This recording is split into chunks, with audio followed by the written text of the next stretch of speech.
A very good evening to you all. Thank you for joining us for the UBC News tonight. My name is Wadulo, Arnold Mark, and I'm going to be taking you for the next 30 minutes.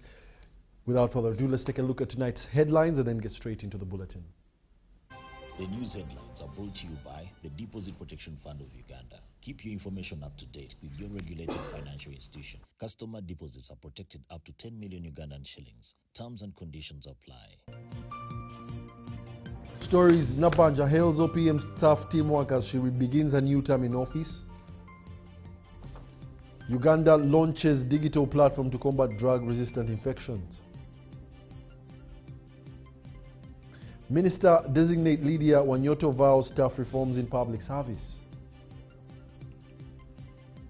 And Team Uganda boosted ahead of the Glasgow 2026 with nutrition support. Were brought to you by the Deposit Protection Fund of Uganda. Keep your information up to date with your regulated financial institution. Customer deposits are protected up to 10 million Ugandan shillings. Terms and conditions apply. Once again, thank you for joining us. We now give you the news in detail. Uganda's Prime Minister, the Right Honorable Robina Nabanja, has applauded staff of the Office of the Prime Minister for their teamwork and dedication, crediting their collective efforts to her reappointment to another term. Nabanja made these remarks today at her office in Kampala, where she received a jubilant welcome from staff as she officially resumed her duties.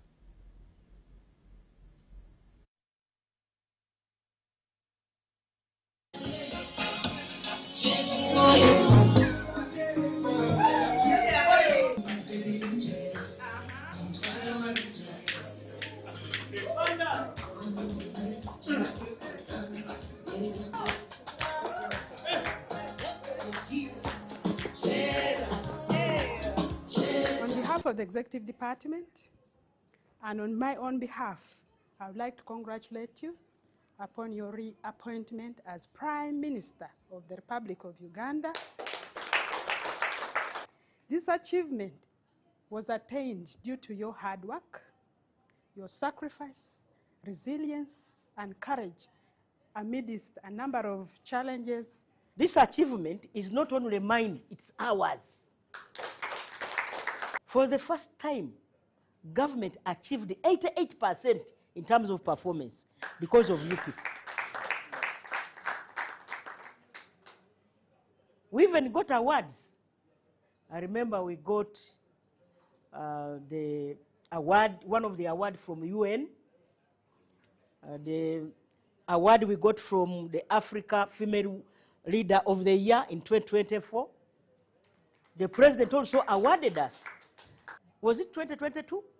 When the president wrote here. And he said he wanted government to support the convention center. I remember we were having meetings on weekends. Do you remember? We did not get tired until we had that program succeed. Sangobe, Muzei started directing that Sangobe oil project starts in 2007. So from 2007 it did not take off. 2012 it did not take off. 2017 it did not take off. 2022 Muzei directs me. As I can say now, I can tell you, Sangobe oil project is going on very well. Government performed, Muzei performed, we also performed, and now we are back in the office. We need to continue. Kurundo tugenda bazoganya. Right Honorable Nabanja Robina is one of those most loyal servants of the NRM. And for that, the results are obvious. Because at the beginning, I did not understand the Right Honorable Prime Minister. But as we continued working, I got to know her better.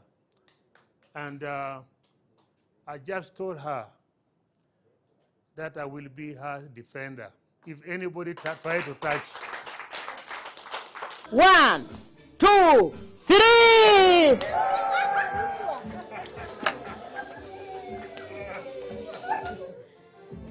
Long live Yoweri Kaguta Museveni. Long live office of the Prime Minister. Long live everybody.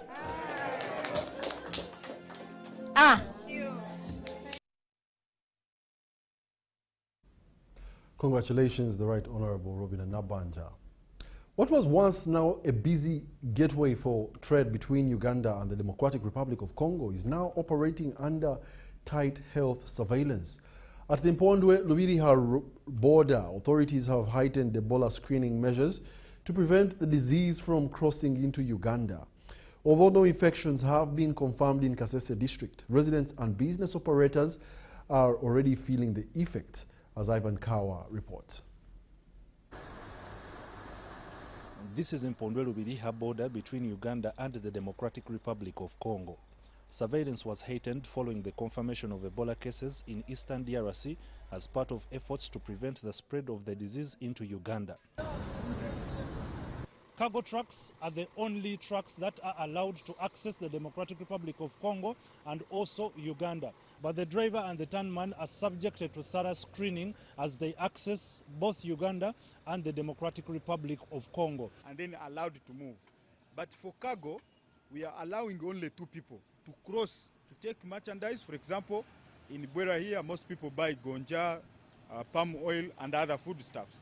Those who are bringing in foodstuff, we are allowing them.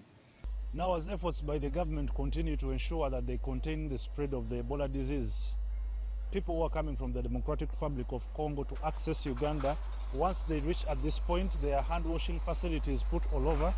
So when you reach here, you have to wash your hands thoroughly. We were advised by the DHO that when you're washing your hands, you have to do it thoroughly. And if you don't have the water and soap, at least we expect you to sanitize. Put some sanitize on the hands and spread it all over your hands very thoroughly. Equally so for hand washing, put soap enough, put water, form good leather, wash thoroughly at least for some time. Not just that kind of practice you've talked about. That is unacceptable, and I think when we hear this, we need to get back to the radio over and over and speak to our people.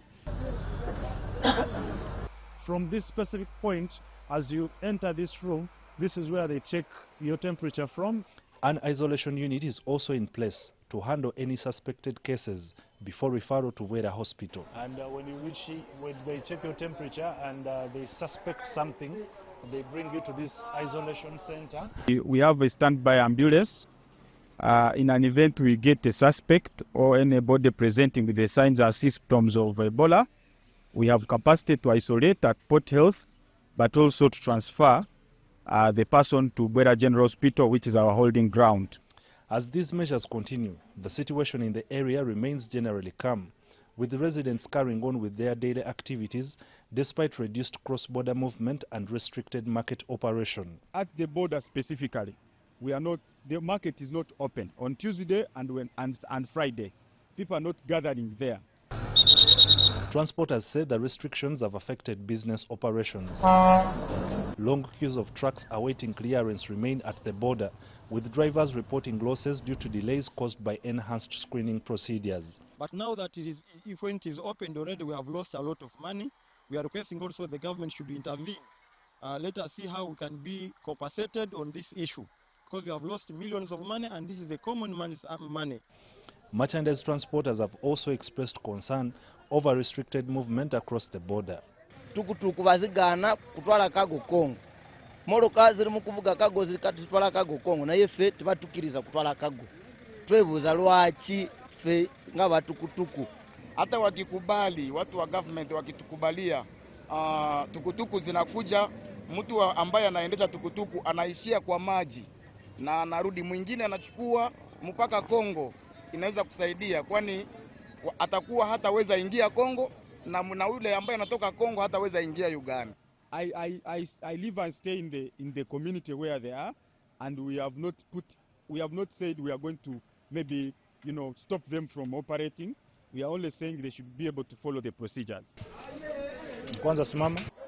The closure of the borders also affected people operating along William Street. This is where you find stores where merchandise is temporarily kept before being exported to the Democratic Republic of Congo. As of now, most of the stores are closed and the merchandise is also kept outside because there is a challenge of space. And even the revenue officers are moving around. They need the money from us. But the revenue officers, they didn't close. They are working and don't know the trick which is here at the border. Just to protect you against the Ebola. Me, I don't think. So you want government to open so that you can die of Ebola? Such as that we continue our works as usual. But now what if you get Ebola? There is no Ebola because they haven't seen any victim here. Nimefurahi kwanza kwa government kuweza kutuwekea hii kitu, kwani ni kutuprotect sisi. Kwani ikikuja kabisa sisi wenyewe tunaweza omba mfunge, kwani inaweza kuwa, lakini hasa tunaomba kwa kuweza kutusaidia ili tuweze kupata chakula. Meanwhile, Alasperina Mbambu, the chairperson of Kisangu Women in Kasese, says the restrictions have contributed to food shortages. Chisororo tumesateseka tangu wakati ya korona, tumeteseka na sasa hivi wakati ya Ebola tumeteseka. Sisi hakuna chakula, sisi Chisororo. Kama mkienda angalia sisi migomba yote, sisi hatuna matoke. Mwende muone sisi. As of 6 June 2026, the Ministry of Health confirmed that Uganda had registered 19 cases of Ebola. 14 cases were imported, while 5 cases were from Uganda.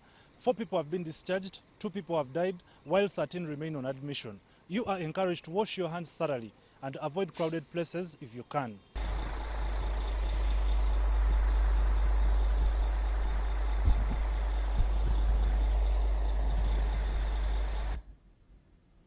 Thank you very much, Ivan Kawa, and he could not state it any clearer. Following the collapse of a building under construction in Kisasi yesterday, Kampala Capital City Authority Executive Director Sharifa Buzeki, accompanied by the Lord Mayor and other city officials, visited the site to assess the situation and oversee the ongoing rescue efforts. Preliminary investigations indicate that the developers of the building did not obtain the required construction approvals, and it reveals that the the relevant approvals were not gotten from the relevant authorities before commencing on the project. Buzechi stated that those responsible for the construction will face legal action for violating building regulations and endangering lives. She emphasized that KCCA will ensure accountability for all individuals found culpable. So far, 2 bodies have been retrieved from the rubble as rescue operations continue.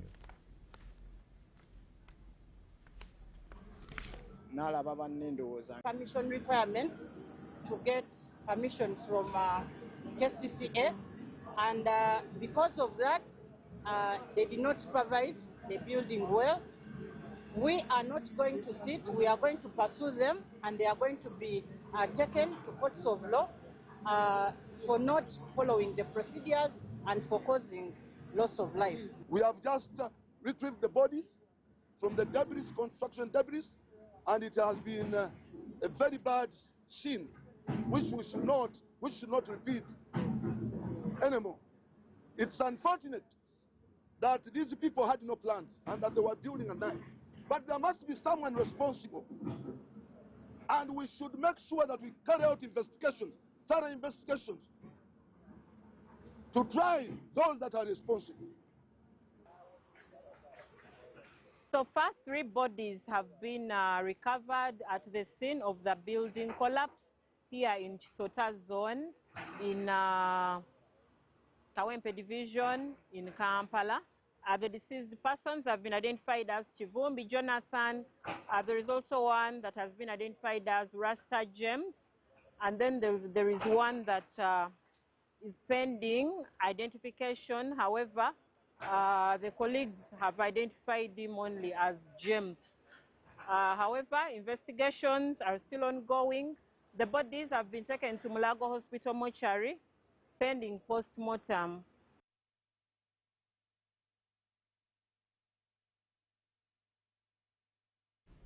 A developing story we will update you on. The Minister of State designate for Public Service Lydia Wanyoto Mutende has pledged a tough crackdown on alleged corruption within the public service as she prepares to assume office. In an interview with UBC, Wanyoto welcomed her appointment to cabinet, stressing that urgent reforms are needed to restore sanity and public confidence in government, service delivery, and also the employment sector.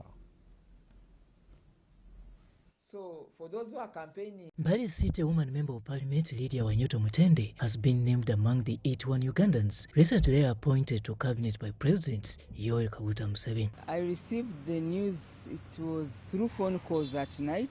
She has been designated as Minister of State for Public Service. So here I am. As she prepares to assume office, Wanyoto says she is ready setting out key priorities aimed at improving service delivery in the public sector. The payroll. I think we need to tighten and actually properly digitize the payroll. Why would anybody be saying that they are ghost members on the payroll? We shouldn't be having ghost salaries or ghost servants on the payroll. For me, that's very important, that whoever is in the payroll merits being on the payroll. One of her immediate areas of focus is addressing delays and frustrations faced by former government employees in accessing pensions benefits. There are so many people running up and down, coming to headquarters because they are not receiving their pension or something about their data got lost. These are senior citizens. So I would like to ensure that when people retire, we give them their due respect and recognize their contribution to the country and give them what is due in terms of their pensions. Without them, some of them even get accidents. They are on the road. Imagine someone traveling from Mumbali, from Arua, from Chisoro, coming to check on their paperwork, on their file. When asked what's the problem, oh, I've not received my pension. Why have been, okay, no, they didn't fulfill the paperwork. Paperwork must be done in time and should be digitized. Wanyoto has also raised concerns over corruption and bribery within the public service at both national and regional levels, pledging to pursue reforms aimed at cleaning up the systems and restoring integrity. So I also want to contribute to that, find out whether actually when jobs are advertised they are on sale, so that we can stop that and let those who merit take the jobs. On workforce management, she emphasizes that the need for proper implementation of terms and conditions for government workers serving in acting capacities, saying this remains an area requiring urgent attention. We have been hearing many stories, which are now I'm going to confirm, that we have so many people. Our public sector has challenges of people being in acting capacity for a long time. But the policy says that somebody should act at minimum, maximum 6 months. So I hope those are the questions I'm going to ask, because there are people there working. Meanwhile, Wanyoto has dismissed claims suggesting she negotiated upper gains for her appointment during the recent speakership race, maintaining that her designation was strictly based on merit and services. I don't know, and I'm not aware that there are people he consulted, but for myself he did not consult me. She is expected to formally take up her duties once the new cabinet is fully sworn in. Robert Anyango, UBC News. The Deputy Chief of Defense Forces, Lieutenant General Sam Okiding, has urged security personnel to remain ideologically grounded, disciplined and steadfast in their commitment to national service, emphasizing that ideological clarity is vital for effective leadership and national stability. He made this call while presiding over the passing out ceremony of the Joint Basic Cadre Development Course at the Oliver Reginald Temple School of Leadership and Pan-Africanism Center of Excellence in Kaweweta, Nakaseke District.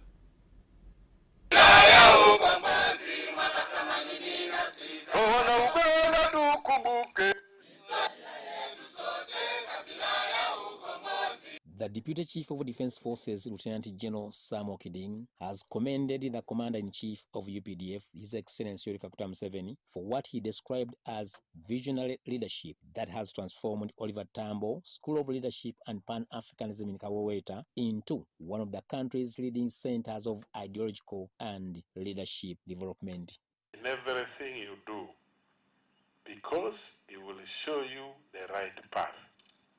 Now, the right path here is the ideological uprightness of a soldier, of an officer, and so on, of a citizen, then that country will be stable.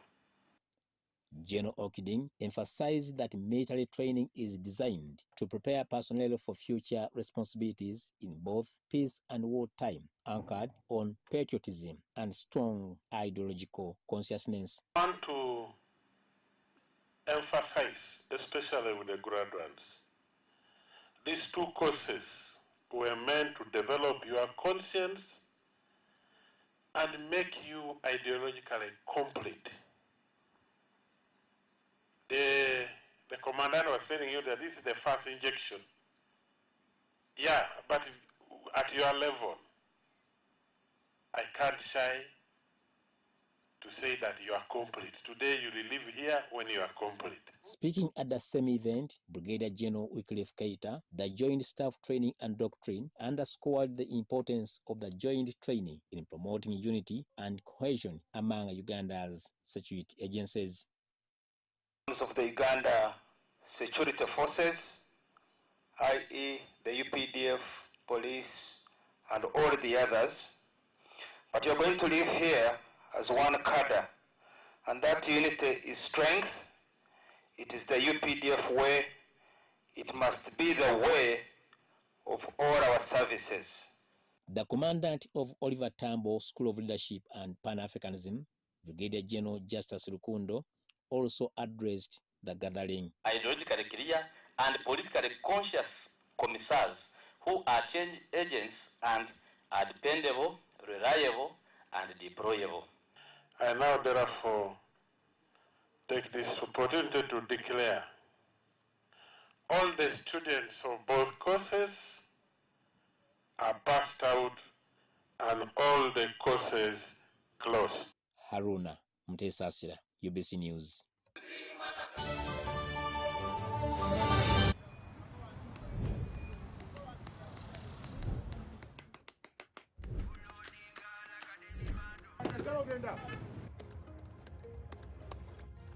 And that's it for today. Till the next episode.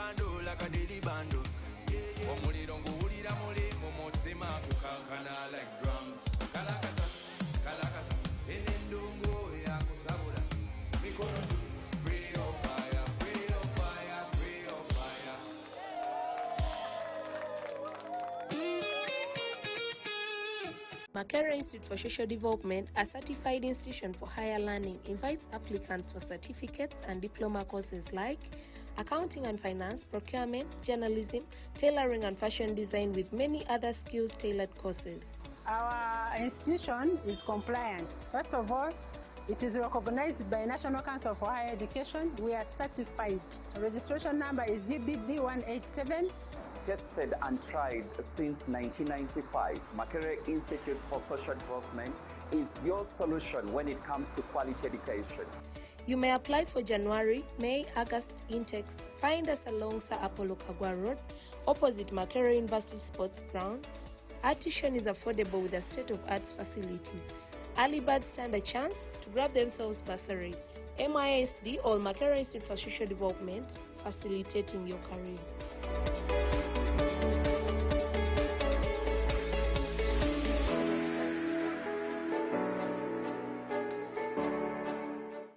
It's our mission to secure your money.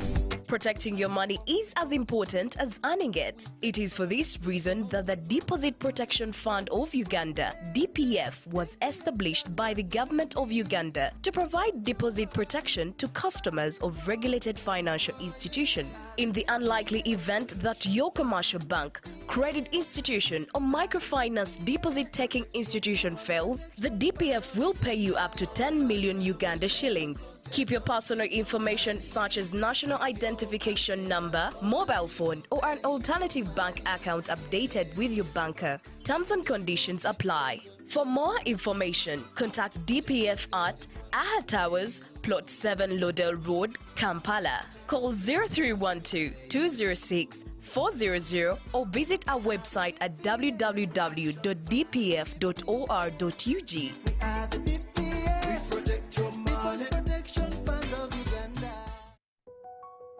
Step into elegance, step into confidence, step into La Vie Boutique. Located at Grand Imperial Hotel, Shop 6 and 8, right behind Bank of Uganda, La Vie Boutique brings you high-class corporate and casual wear for men. From sharp designer suits and crisp shirts to stylish casual t-shirts, tracksuits, shoes and accessories, we've got everything to make you stand out. Call us on 0772 419 181 or 0705 555 558. La Vie Boutique, where class meets style. Guidance on the physical attendance of the State of the Nation address on the 4th of June 2026. Following a statement from the Ministry of Health on the outbreak of Ebola and guidance on the standard operating procedures to be followed. They share an office. Some work in the day, some at night. What they have in common: focus, dedication. That's what makes them champions. They also share something else: the reward of being one. The official beer of the FIFA World Cup 2026. Not for persons under the age of 18. Drink responsibly. Today we are in Makerere College School, and we've got our winner, and that is none other than Michelle. I am sure you've already gotten the school fees, and the excitement is already there. Thank you so much. Michelle has won school fees for a year. Never Zaba Momo. 3 times paid, cleared. You can also stand a chance to win. You simply have to dial *165 *80 hash or use the Momo app. Schools that accept students to pay school fees using Momo also stand a chance to win a van. Pay your school fees. You never know, you could be the lucky winner.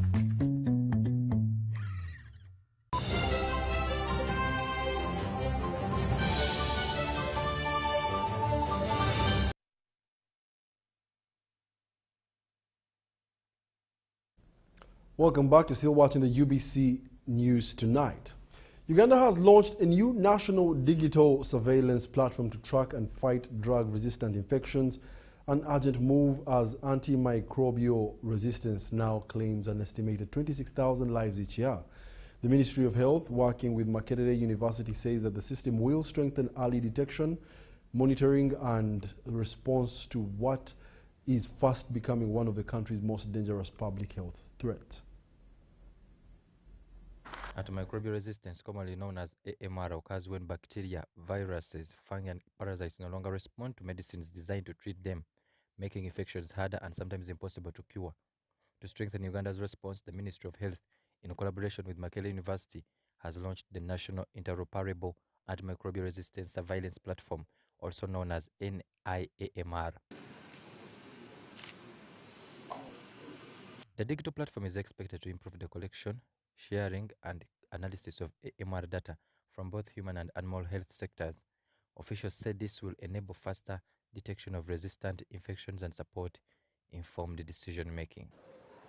So this is a research that is funded by the UK government under the Department of Health and Social Care through the National Institute of Health Research, NIHR, UK. Dr. Atwin expressed optimism that the new platform will strengthen disease surveillance systems and enhance the country's preparedness against emerging health threats. As we are launching this platform, first of all, it will give us the magnitude of the problem. We need to continue accessing this data. We need to continue analyzing where the greatest need of our focus is based on the data. We need to look at the different entities that have different capacity to do more beyond the data and work together. Makerere University Vice-Chancellor Professor Barnabas Nawangwe called for increased investment in research and innovation to effectively address the growing burden of antimicrobial resistance. More than 50% of all our research funding goes to research in issues of health for obvious reasons. If we don't have a healthy population, we can forget about everything else. The NIMR project is being implemented under the theme Developing and Evaluating a National Integrated Digital Data Capture and Sharing Platform to enhance detection and monitoring of antimicrobial resistance under the One Health approach in Uganda. Are you looking for a home away from home? Then this is the place for you. My name is Chini Kaji, and welcome to Hotel Le Confidential. With 84 comfortable rooms where you can relax and feel safe. Each room has a lovely view of green vegetation, Wi-Fi, air conditioning, and a tasty breakfast. Children can have fun at our kids' water park and our kids' play area. You can also enjoy our world-class health club, spa, sauna, gym, boutique, and sky blue swimming pool. Thank you for choosing Hotel Le Confidential, where every stay is unforgettable. Come and stay in comfort, right at home, today, tomorrow, and always.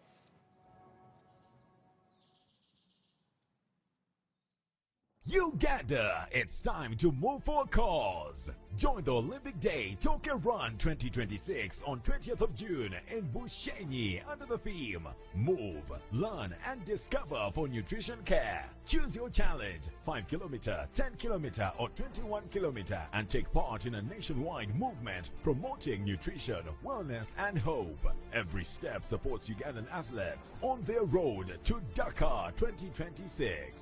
The chief runner is His Excellency President General Yoweri Kaguta Tibuhaburwa Museveni.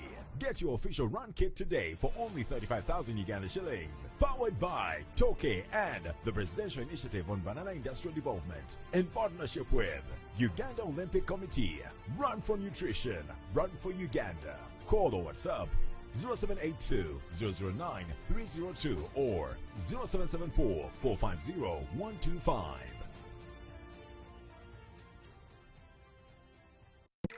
In a fast-moving world, why are we still stuck with paperwork?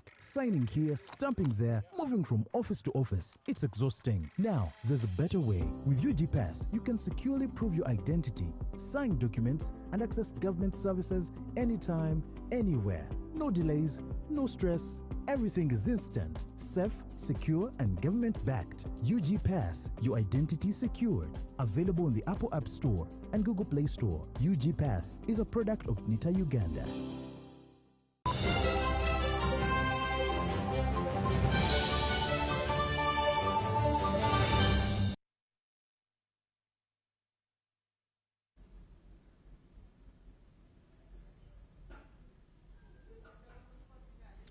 And now in the world of sports, Team Uganda has received a major boost in its preparations for the Glasgow 2026 Commonwealth Games following a donation of nutrition support packages aimed at enhancing athlete performances and welfare.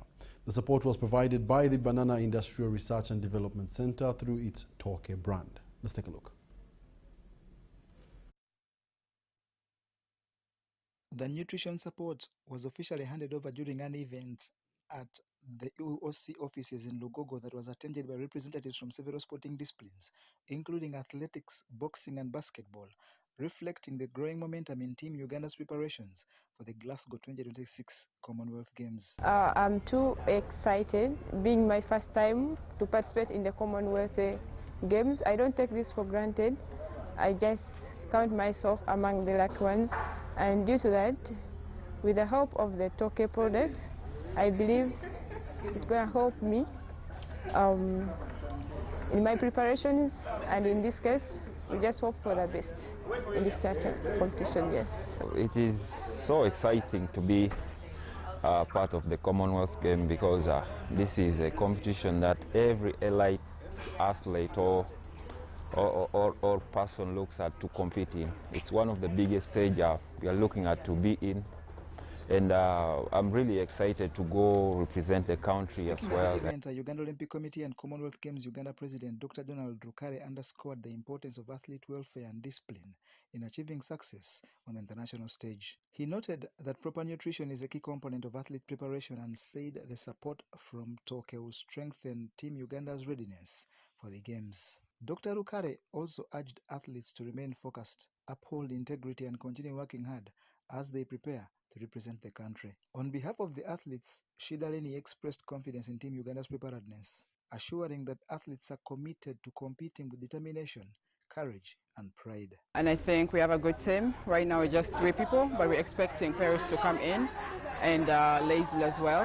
And so for the nutrition that we've been given from Toke, I mean, I haven't tried it yet, but I've had good reviews about it, and so I'm excited to also try that out. And to us, they're going to help us in increasing our power, just because we are not used of the foods we are going to find in Scotland. So I think they are going to be helping us. Meanwhile, the Uganda Olympic Committee General Secretary Beatrice Aikoru revealed that Uganda is expected to compete in 10 sports disciplines at Glasgow 2026. And described the nutrition packages as a timely boost to performance and overall athlete welfare. The 2026 Commonwealth Games will start on 23rd July till August 2nd in Glasgow, Scotland.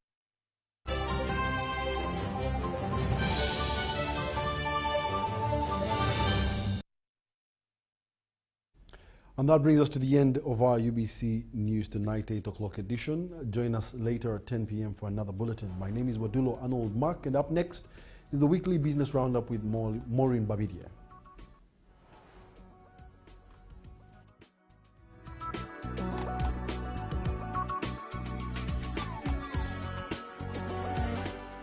UBC